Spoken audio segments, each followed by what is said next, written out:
This O'clock, conference will now be recorded. and I want to, on behalf of Build Calgary Region, welcome all of you this morning to Build Calgary Region's COVID-19 Safety and Wellness Forum. My name is Brian Hahn, and I'm the Chief Executive of Build Calgary Region. Before we get started, I ask that everyone mute their microphones, please. That way, everyone can hear the presenters. Also, to preserve bandwidth, we ask that you turn off your camera feed. You should still be able to see all that gets presented, and today is going to be more or less a Q&A session, so you'll see the slide on the screen, but also it should help with the bandwidth and respect of audio quality as well. Today's presentation, as I said, is a Q&A format. We have some initial questions to ask our speaker, Bill Black, here ready to go. But as always, we encourage questions from the audience at any time.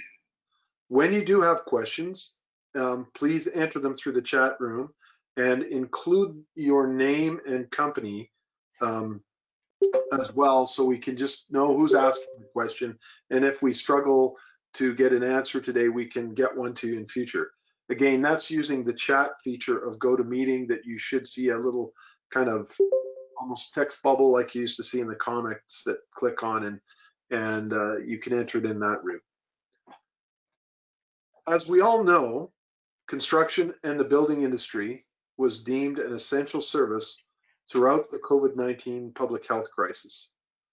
Build has worked closely with organizations like the Calgary Construction Association to make sure we are all sharing the best practices on safety as it regards COVID-19, and also that we're working together to minimize and mitigate any and all risks to our industry and its workers. As life begins to shift to a new normal and other businesses are opening up, we thought it would be a great time to sit down and chat with Bill to get some of his perspectives on the past few months, as well as what we need to consider moving forward. Bill has been involved in the design and construction industry for nearly 4 decades in a broad variety of roles and industry segments. Through his diverse network of industry practitioners and thought leaders, he is a fixture in the Calgary Construction Association community and in the industry at large. Bill is known for his ability to take all situations in stride, and uses his experience and built-in resilience to motivate others to take on challenges, great teamwork, a strong focus on culture, and a strong focus on values. Viewing humor as a powerful way to engage others, Bill is hands-on and energetic in his approach and communication style. As a leader, his goals are to help others find their true fit within their career path through a sense of team-based achievement, purpose, and mastery. Welcome, Bill, and thanks for joining us this week. Thank you, Brian. Happy to be here. Well, we're very glad to have you, and maybe just to kick off the morning here, you and I connected face-to-face, if you will, over the video chat almost 3 months ago when it was the start of this public health crisis. And so it's been almost 3 months or 90 days for the Calgary area anyway. In some ways, it feels longer. What are some of your key learnings of this last period? I think, right when this first started, we kind of saw it coming and didn't think it was, necessarily going to hit us. And in the week leading up to March 15th, I started to pay attention to what was happening elsewhere. And I think even now, this far down the road, I think we've got to be looking at those that are a little bit ahead of us to see what's happening, because that's what kind of alerted me, certainly, to the risk posed to our industry. On March 16th, I was contacted by a former colleague in the Boston area, and he told me about the mayor of Boston shutting down all construction. And that was kind of my first motivation to realize that sentiment's going to come here. and we should start to respond now rather than be caught on our heels. So I think watching what's happening elsewhere, just in order to get early warning, a bit of learning, and I don't think it's any different now than it was back then. I think the other learning is the need for significant amount of cross-industry collaboration. If everybody runs out and tries to solve an issue this big on their own, we would still be running around struggling, and a few would be doing well and a lot would be getting left behind. So finding a way to facilitate that collaboration and maintain it is really, really important, so that we can respond as a whole industry and not just a bunch of silos, which really let us reach out to the authorities before they came knocking on our door. We began to gather and create our own protocols before the authorities started to impose their thoughts, and then maintain continuous improvement right through the whole process, not relaxing and said, okay, we checked that box, we can move on. And then I think the big learning that I'm really hoping we can carry forward, and time will tell, is everything we've learned through that collaboration as an industry needs to be maintained and carried forward. If we slide back to the silos we were, whether it's the commercial and the residential and the industrial, all thinking they're separate industries, or different organizations too busy competing with each other to rally around an issue, I really hope the biggest learning is we need to keep that level of collaboration and relationship going. Well, thanks for that, Bill. Here's a question that we've heard from a few of our members. What measures should be taken if there's a suspected or confirmed positive COVID-19 case on a job site?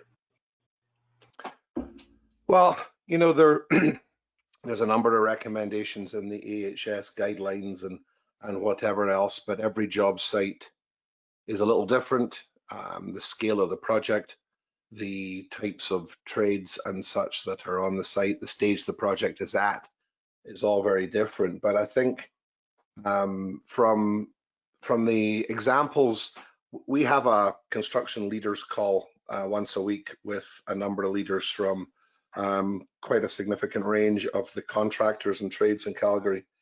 And so we've all shared, as some have encountered issues with somebody who has contracted or suspected of contracting COVID. And thankfully, in all cases, off-site, there's no logged examples of site transmission as of yet. But a number of folks have shared how they have handled it. And certainly avoidance is the initial key, having proper screening, having questionnaires, having ways of logging people on and off site. But in all cases, there's been a halt on work, identifying the individual and those that individual may have been exposed to, informing AHS so that they can begin their tracing and the work that they do. Communication is key, making folks aware, and those who are either suspected, have tested positive, or may have been exposed have been put on quarantine. And then while the site was shut down over a 72-hour period, sanitization service brought in to sanitize the areas that the individual or individuals may have been in, and then reopen. And in some cases, the reopening has been with fresh crews. Not always possible, but certainly in one instance, it was all new trades folks and staff that were brought in after the shutdown period. And then having a proper back to work process, a way of logging folks back in, especially if somebody has contracted, is now has recovered and wants to re-enter the workforce, having a process for them to log in. It's all about having the process. Those who had it have all kind of consistently said that it made it so much easier to follow because they weren't running around trying to invent it on the fly. Thanks, Bill. Is there anything that can be learned and integrated from WCB rules around those sort of things? Well, everybody always twitches when WCB gets mentioned for good reason. And WCB have introduced rules around COVID. They have stated that workplace transmission of COVID will be deemed a WCB issue. They will, from what I understand anyway, they will investigate to verify whether or not it actually was workplace transmitted, because all the cases that we're aware of in construction so far have not. They've all been contracted off-site. I think from conversations I've had with a couple of folks, WCB was not necessarily considering stepping into this issue. I believe from some conversations that have happened, what triggered their involvement was the Cargill scenario and a sort of specific high density environment with a high rate of transmission.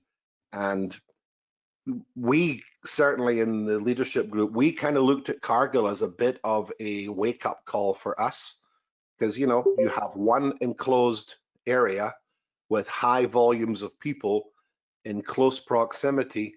Sounds rather like a construction site, sort of micro environment. And so, knowing that these are in place just heightens our awareness. And now that we are in back to work mode, I think our biggest risk is complacency. Yeah, we dodged the bullet and people start to slide back. We're seeing it in society. You see on Facebook every weekend, there's a party in a park somewhere and somebody's ranting and raving about how stupid it is. I think we have to look at these things as an industry and almost relaunch safety every couple of weeks and awareness around COVID. Thanks, Bill. That is an interesting point. I'm going to come back to that maybe a little bit later. But on I suppose the freshness piece, and we've certainly heard of many challenges with COVID safety protocols, and they're often just plain old challenges with safety protocols. But certainly with COVID safety protocols being followed on large job sites with a number of different trades that are coming in and out. It's challenging to enforce, and in some cases has caused difficulties between workers or work groups. In other cases, workers have expressed or tried to express valid concerns, but with sometimes culturally there's a bit of a pushback on that, and they're told to toughen up or that they can leave and not come back. In some cases, we've heard. What is your best advice is for both workers and management as to how we can work through these safety challenges and cultural issues? I keep on getting there. Sorry, Bill. I just had to. Do you want to unmute yourself there? I just muted the mics. There we go. Perfect. You just used your godlike powers to shut the room down. I wish I could do that in other settings. So does my wife wish she could do it to me. I think the idea that a worker can't speak up is a bit of a frightening one, because it's actually illegal. A worker is entitled to refuse unsafe work and do so without fear of reprisals, but bad behavior happens everywhere, no matter how good we are at writing documents and collaborating. There are bad actors in all realms, and our industry is absolutely you can't escape it in our industry. And I think that acceptance of the realities is the first thing. You can't fight it, and if you're going to err on the side of safety. Don't cut it close to the edge of, well, you know what, we comply here, so let's fly really close to that edge. Try and stay back from it, I think, is really, really important. And if somebody calls you out for being overprotective, I'd rather be slagged off for being safe than feel responsible for having sailed too close to the edge. Education, oversight, and reinforcement. You have to have a way of educating, not just in the sort of initial setup of the program and such, and site briefing, etc. You got to educate on an ongoing basis as a sort of ongoing communication and awareness. Oversight is important. You need to have people who are watching this with a specific lens on the COVID scenario, in addition to all the other aspects. And you got to be willing to reinforce if individuals or circumstances arise that cross the line. You have to be willing to reinforce that. Adjust workflow, if possible, to try and accommodate the safest densities of workers. Yes, that's going to affect productivity. Yes, that's going to affect the way the project proceeds. Not as much as a shutdown, not as much as an outbreak on a job site will. And then, you know, continuous improvement, watch, monitor, measure, learn, repeat, and keep getting better at it. Share on forums like this with your peers and, yes, your competitors, because you have to raise the rising tide lifts all boats. It's not just one at a time. And you know, encourage people when they step up and say they've seen something, because they might be your best eyes and ears to things that are not visible to you. Thanks for that, Bill. Just maybe on that track, you did talk about work processes, and some things might be slower. I've heard it said in the past, though, and you kind of alluded to it, is, well, it may be slower, it's a lot faster than a complete shutdown. Maybe you could just comment on safety as leveraging safety as a tool for quality assurance and also for efficiency when you take into account all of the extra administration and time lost in having to deal with a workplace incident or having to go through a COVID-19 incident. Maybe just comment on that for a sec, please. You know, it's been interesting. I can remember, I was just talking with somebody the other day there. Back in the 90s, and not long after I moved to Calgary, I was working for a commercial roofing contractor, Skyline Roofing. And we were probably a little more safety conscious than many others, in that our guys all worked at height and you had fall risks, etc. But even back in the sort of mid 90s, safety was toolbox meetings and not an awful lot else. Now it's become so much more sophisticated, and there is still an element that sort of points to it with a bit of resentment. Well, you know, we could save money if it wasn't for safety. I really think, and I've spoken to a few safety people, I think COVID has validated safety to some degree in a way that I think we maybe needed a bit of a reminder. Yes, there are safety folks that maybe take it a little bit far in some ways, but I think the reality is construction is an inherently dangerous business. We work at heights. There's items being lifted overhead. There's dangerous equipment. There's dangerous processes, and the speed with, because of that, we have safety professionals that are engaged in maintaining safe workplace. Because of these professionals and because of our awareness and the sophistication that has really evolved over the last 2 or 3 decades, our industry was able to introduce safety protocols, robust ones, within days of COVID really landing right on our laps. And I think that we need to recognize that without that, we may not have been deemed an essential service. There was a lot of noise coming from a lot of different parties and some special interest folks about the danger of construction. Because we're inherently dangerous, we were able to treat COVID as just, I don't mean to demote it, but it was another risk. We go on sites with brand new risks all the time. Our industry builds stuff every day they've never built before. So we're used to being in circumstances that don't have a precedent. And because of that, we were able to respond. On the other hand, you look at grocery stores. Grocery stores are not an inherently dangerous place to work, unless maybe you're in the butcher's department and have a bunch of sharp knives or whatever. But that industry and the retail industry and many others have struggled and still are struggling because this is a fresh and a whole new scenario. And I think we need to recognize that a safe workplace is an effective, productive workplace. And instead of trying to save costs by cutting corners, you need to invest in the discipline that will make you effective and able to get things right the first time. Thanks for that, Bill. That's a great answer, and I strongly agree with the sentiment you articulated there. Just for a second, just remind everyone that the chat feature is open for questions for Bill. And as it turns out, we've got a couple of kind of questions / comments in there, Bill. One from Jennifer, one from Bruce. They are, and another one just popped in.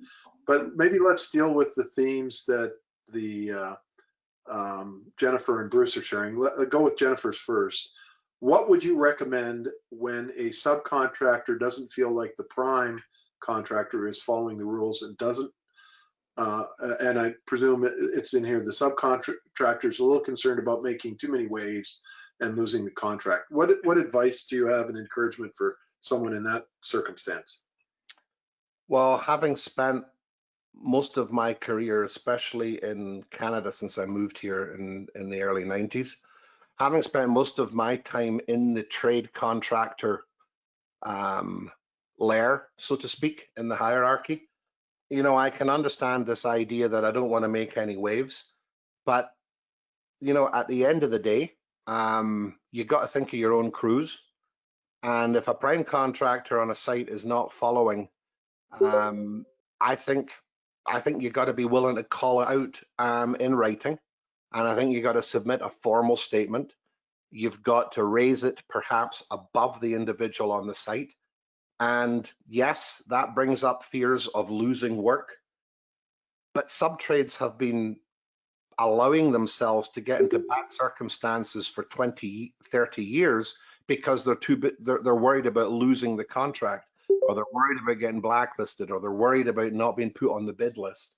And at the end of the day, we're dealing with people here. We're dealing with their welfare. We're dealing with their relatives, their elderly parents, and potentially compromised folks in their circles with compromised health systems.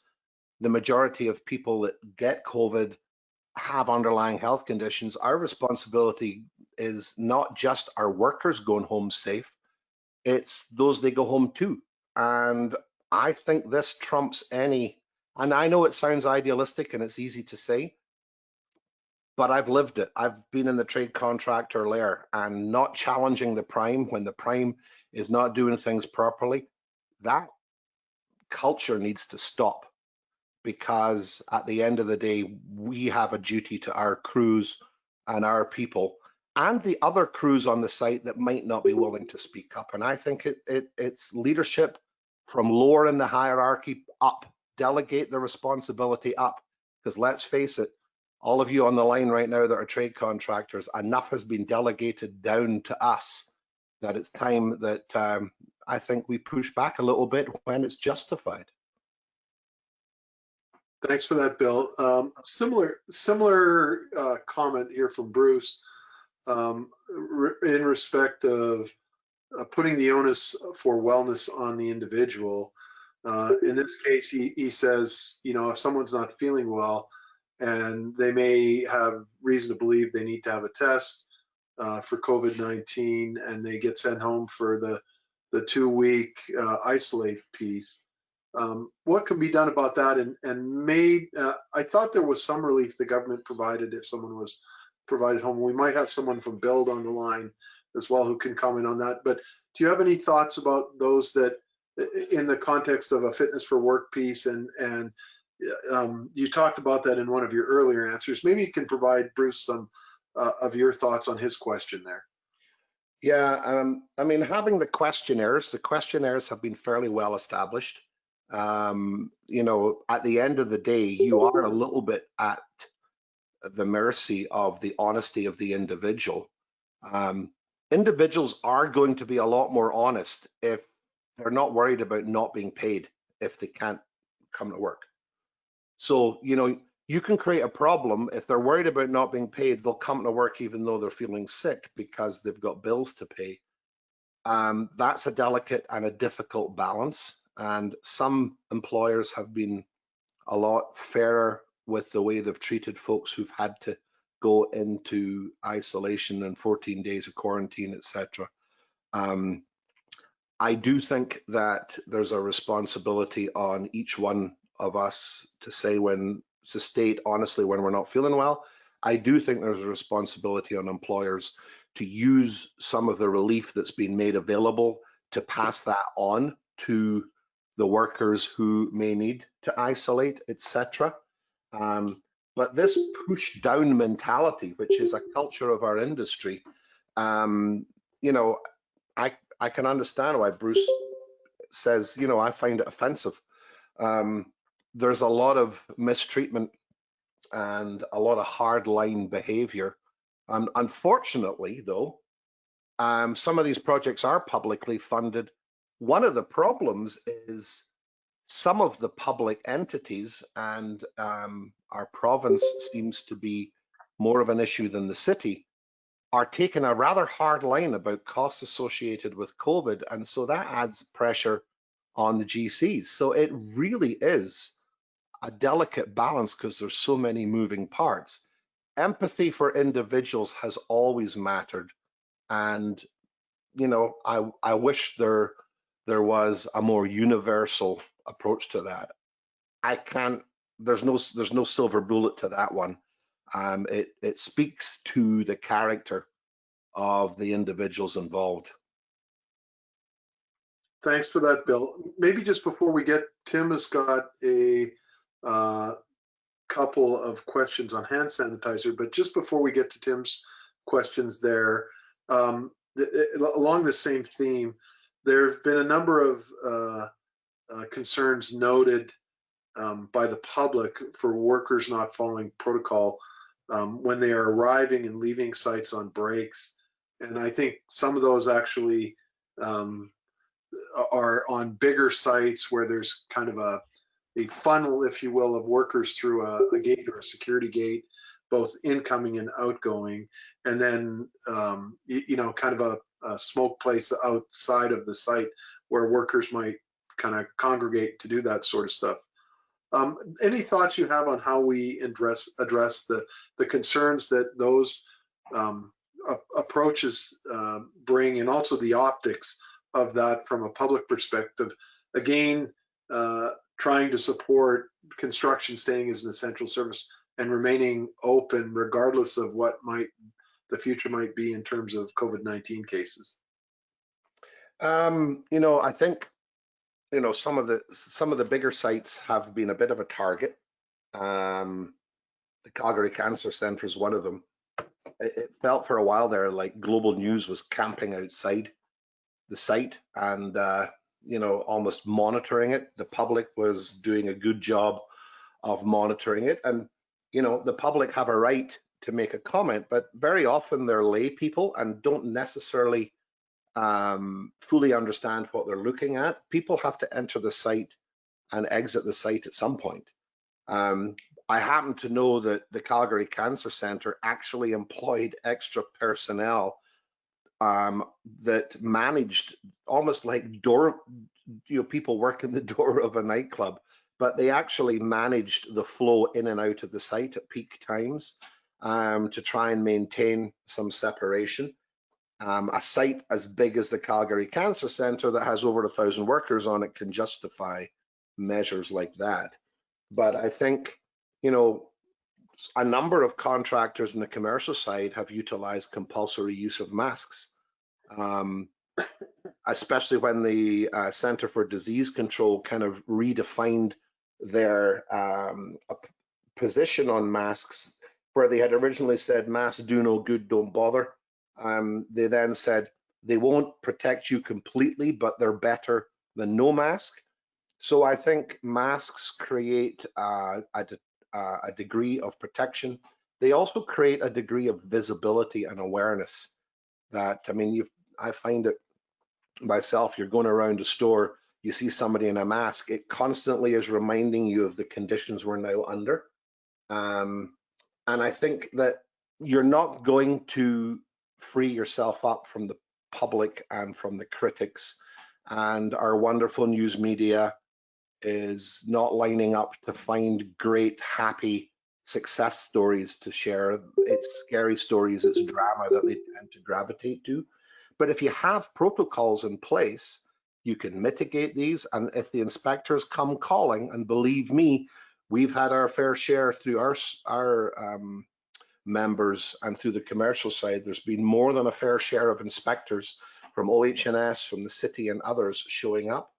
And universally, from all the reports we've had, when the inspectors have seen the protocols in place, and they seem to understand that there is no perfect site condition, but when they see the protocols in place, the inspectors have signed off on the way things are being managed. So, you know, again, it's constant oversight and paying attention. Thanks, Bill. Maybe just jump into the chat here. And again, if anyone has any questions that they would like Bill to specifically address, the chat is open and we'd be delighted to have your questions. And Tim has followed suit, and he's got three pieces there, Bill. First one is, what is the minimum standard for sanitizer and disinfectant, and is that published somewhere? And I'm just wondering if you want to take a crack at that one first, Bill. There are a couple of published statements around the specification for sanitizer. There's the chemical makeup itself and the proportions of the various compounds. I mean, every time I get back in my car, and I think the major element is vodka, because every time I said to my wife the other day there at the weekend, after getting into the car for the third or fourth time and spraying the hand sanitizer on, if we get pulled over, they're going to think we're drinking, because this car must smell like a distillery right now. But there's also specifications about how the sanitizer and the disinfectants are utilized, especially when you're wiping down surfaces. You know, there are certain ones that you can't just wipe it on and off. They've got to sit on the surface for a period of time, etc., etc. I've seen one or two documents that have attempted to state the kind of products, the chemical makeup, and even some of the trade names of them, and I can certainly share them with you, Brian, if they might be of value. But you know, based on the smell of some of that stuff, it's pretty much based around hard alcohol, from what I can tell.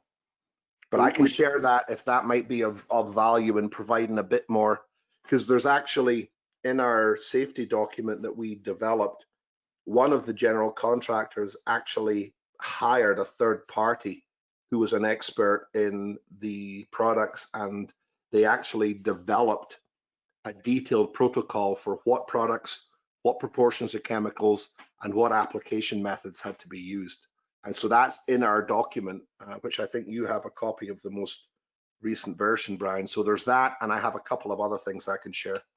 That's wonderful, Bill. And just for everyone on the forum today, you can access the documents that Bill and his team from the Calgary Construction Association put together, the most recent one, on Bill's website in our COVID-19 resource section.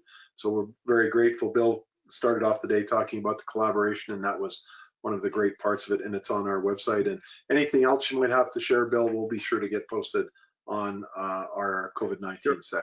Absolutely. Maybe I'm just, Tim's got two more questions. I'm just going to do them in reverse order. And we've heard this question in a number of our safety forums. It's basically the security around, of course, there's many materials that security has been an issue on construction site. Copper seemed to be the hot property at one point in time, but now it seems to be at least losing a little bit of its market share, if you will, to hand sanitizer. Have you heard of anything in the travels you've made of how sites have been making sure that those precious resources are kept secure? You know, I haven't actually heard of anything specific to construction. I've heard from one or two people that are in the medical field that the hospitals had a terrible time securing product, masks and sanitizer early on in the pandemic. The stuff was getting stolen out of public washrooms, it was getting stolen out of storerooms, and so they were actually, you know, securing it and then releasing it, and people were signing off on it. The other problem I've heard, because some of the construction sites have been buying, you know, bulk hand sanitizer product in, you know, large drums, and then they've realized just how horrendously flammable that stuff is, and so now there's a safety issue storing it as well, because of its high alcohol content, and apparently it burns clear. So, you know, that makes it even more dangerous. I haven't heard any specific steps. I do believe that that is potentially one of the reasons that, you know, the general contractors are making PPE supplies the responsibility of the separate trades, rather than them being the distributor for the entire site. And they've really kind of delegated that responsibility. But I haven't heard any specific measures around that relative to construction sites. Just to touch, thanks for that, Bill. And just to touch on Tim's last question before I ask you a few more here that I have. Tim is asking about AHS policing and enforcing, and you talked about OH&S, WCB, the City of Calgary. Have you heard anything around AHS and their approaches to this public health emergency as it relates to our industry? Those who have had incidents that have reported them have said that AHS is very professional and they go about their business. They don't communicate much after you have handed it off to them. Nobody has commented that they've come around looking for problems to police, and that the publications and how they have communicated have been fairly thorough. I've also witnessed a few conversations with folks at the city and even at the OH&S folks provincially, that the overall approach from many of the authorities has been they have to monitor and maintain standards, but they've not gone out looking for excuses to punish. They've not gone out looking for reasons. They've tried to maintain education and be supportive to maintain procedures. And I think anybody who's talked about their scenarios with an infected worker said that, you know, their experience with AHS was very seamless. They had their act together, and they do their part of their own tracing and their own communicating. Bill, thanks for that answer. I think one of the items I believe you said in the your first answer to one of my questions was, don't wait for the regulators to talk to you, talk to the regulators. And I think that's created very much due in large part to significant efforts that you put in, a different kind of theme in how the dialogue has gone. And it's important, an important message for everyone on the call, that not to be afraid of the regulators or inspectors, but to work with them. I get the sense very much that they're all trying to keep work moving because they recognize both the responsibility that we have for safety, but finding a way to be safe and keep work going. So I think that was a very important point. And maybe that's a segue really quickly to Jennifer's question regarding kind of the perception around COVID-19, where we, in our first forum, I think it was tossed out that the 1 in 4 people thought COVID-19 was response was over the top, and that the actual outbreak itself wasn't as big a deal as some were making it out to be. I think what she's asking, with now restrictions being eased, how do we keep everybody's focus on recognizing there still is a big risk out there, and there could be a real bounce back for that risk? Maybe just a few comments on that, Bill, please. I think that that's a fear that we were able to get through phase one, the initial, and now we're in the back to work, and we're all told that a second outbreak is virtually inevitable. We can't take our foot off the gas. We have to relaunch, if anything, the reminder, because as I said, you're seeing it in public every weekend. Folks are starting to get careless, and they're starting to get frustrated because, yeah, isolation is not a lot of fun. Physical distancing is not a lot of fun. But, Jennifer's point, 1 in 4 people thought COVID was over-exaggerated. I would not be surprised if 1 in 4 people thought safety has been exaggerated for the last 30 years. Certainly, in my experience, it was a constant battle to get some of our field crews to remember the importance of safety. And even when they did observe it, they did it out of compliance, not necessarily belief. So I think COVID is suffering similar and is likely to be a similar attitude. It's enforcement. You got to be willing to enforce the rules, whether the folks agree or not. And there's a lot of noise out there about, oh, we overreacted. Well, you don't get to judge the reaction with the benefit of hindsight, because the province and the authorities didn't have that information when they made their initial decision.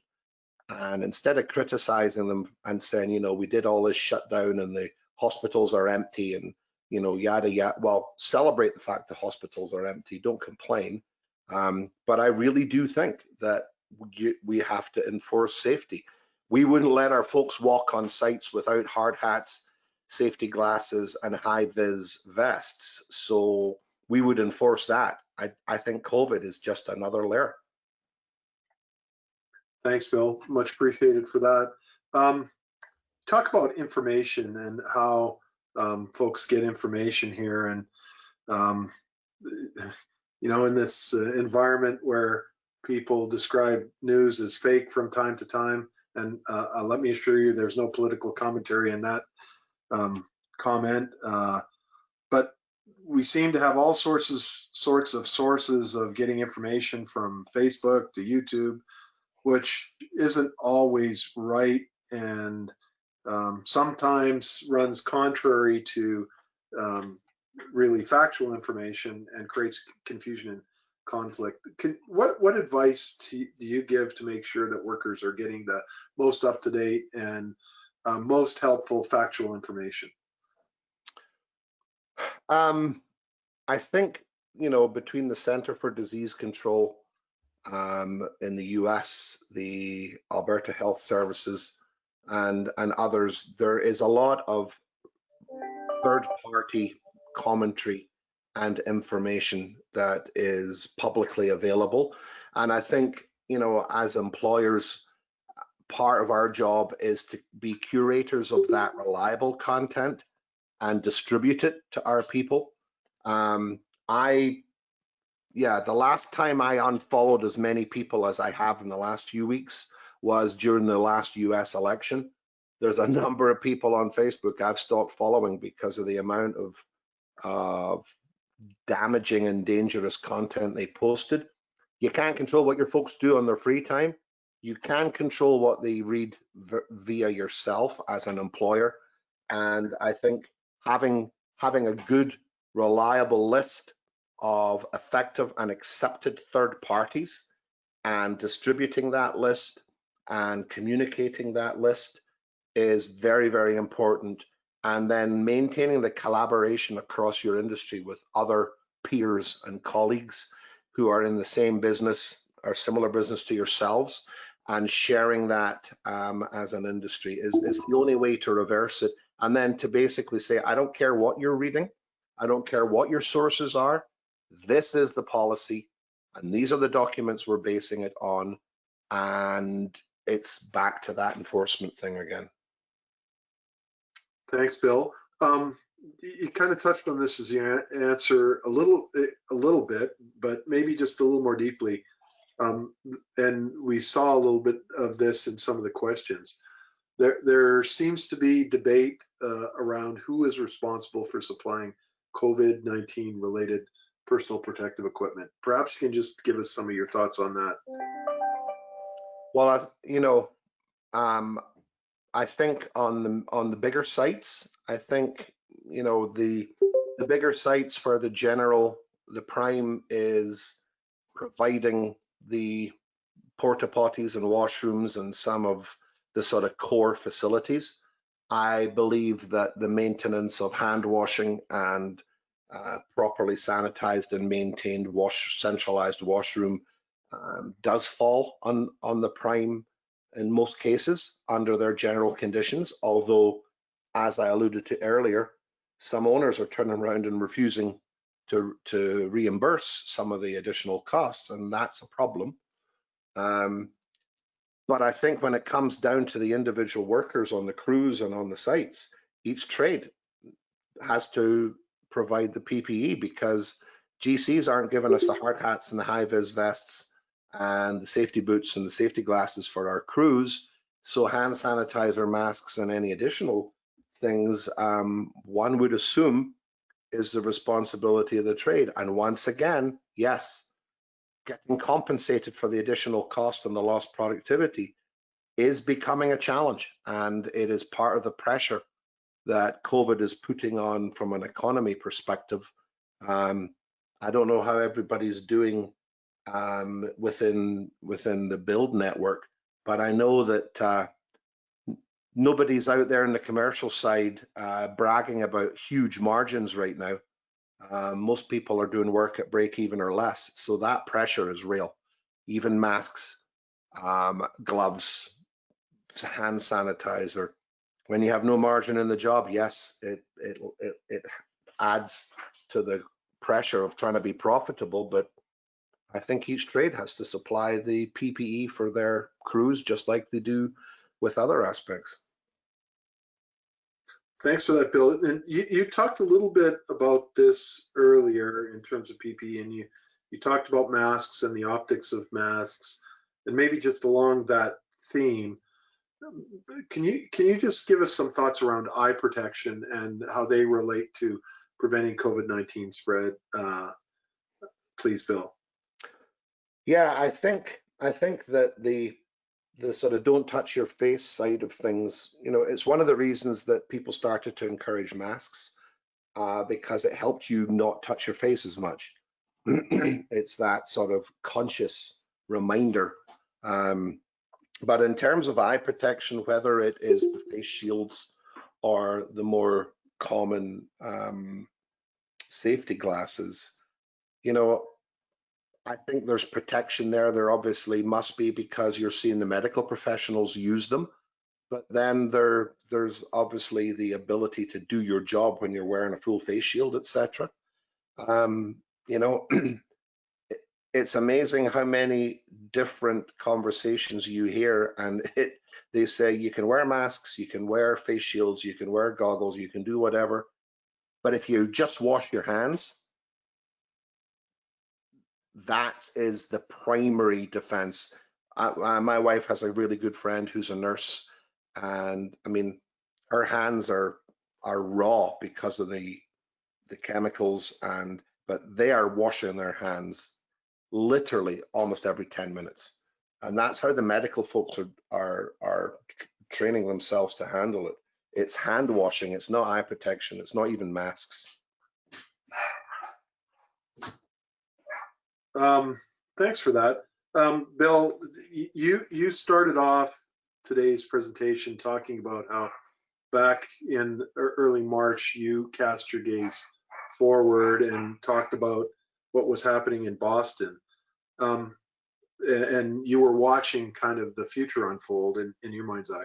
What are you watching now as we head into this relaxed conditioning piece? What are you casting your gaze to down the timeline, if you will?